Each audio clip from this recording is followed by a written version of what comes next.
Direct News TV. July 28, 2023. Putin promises grains, debt write-off as Russia seeks Africa allies. Russian President Vladimir Putin says his country and the African leaders attending a summit in St. Petersburg have agreed to promote a multipolar world order and fight neocolonialism as he offered debt write-offs and grain to woo allies. Russia's attention to Africa is steadily growing, Putin said on Friday at the end of the two-day summit.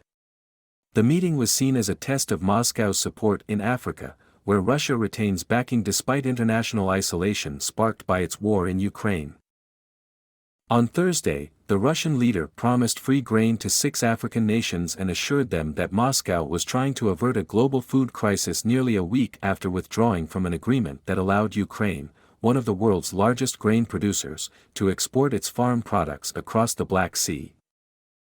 The Russian leader also mentioned that joint determination to counter neocolonialism, the practice of applying illegitimate sanctions and attempts to undermine traditional moral values. Representatives of 49 countries, including 17 heads of state, attended the summit in the Russian city. Participants signed a joint declaration that called for the establishment of a more just, balanced and stable multipolar world order, firmly opposing all types of international confrontation in the African continent. New initiative towards Africa. Al Jazeera's Ali Hashim, reporting from St. Petersburg, said the declaration is Russia's new initiative towards Africa. There is a Russian plan for Africa, he said, adding that there are very ambitious initiatives from Putin. Russia wants to gain Africa allies. This is why it's initiating more and more towards Africa, to the extent that President Putin wants to revive the Soviet-era investments in Africa, he said. According to Hashim, Russia plans on building plants and factories and increasing diplomatic missions on the continent.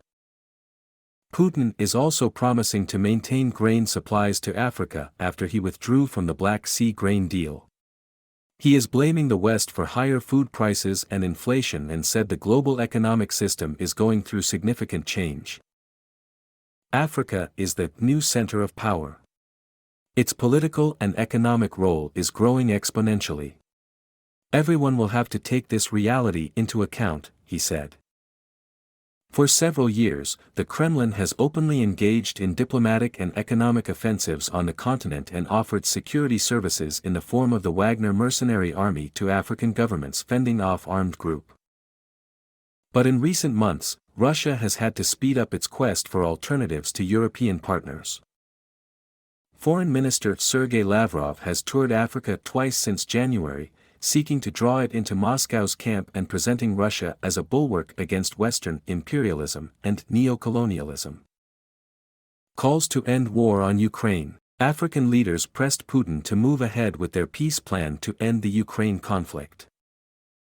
While not directly critical of Russia, their interventions on the second day of a summit were more concerted and forceful than those that African countries have voiced previously.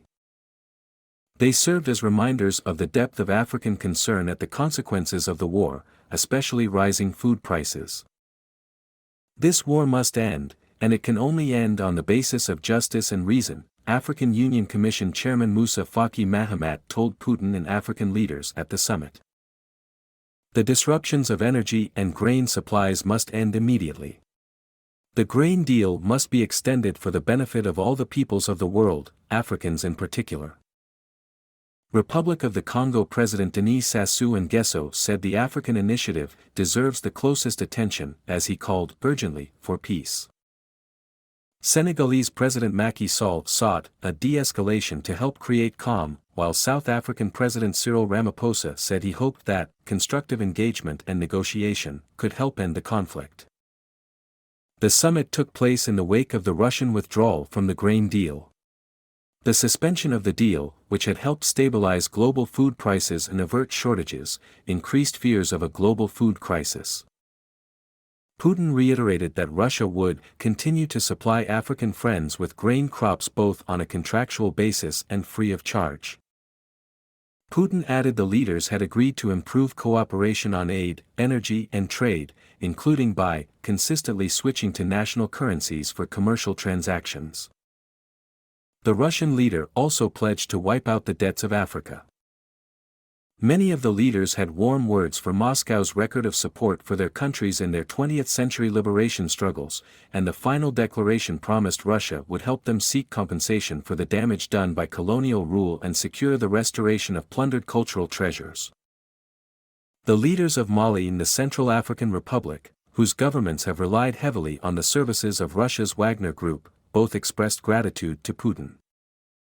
President Faustin Archange Touadéra said CR's relations with Russia had helped save its democracy and avoid a civil war. He thanked Russia for helping us to oppose foreign hegemony.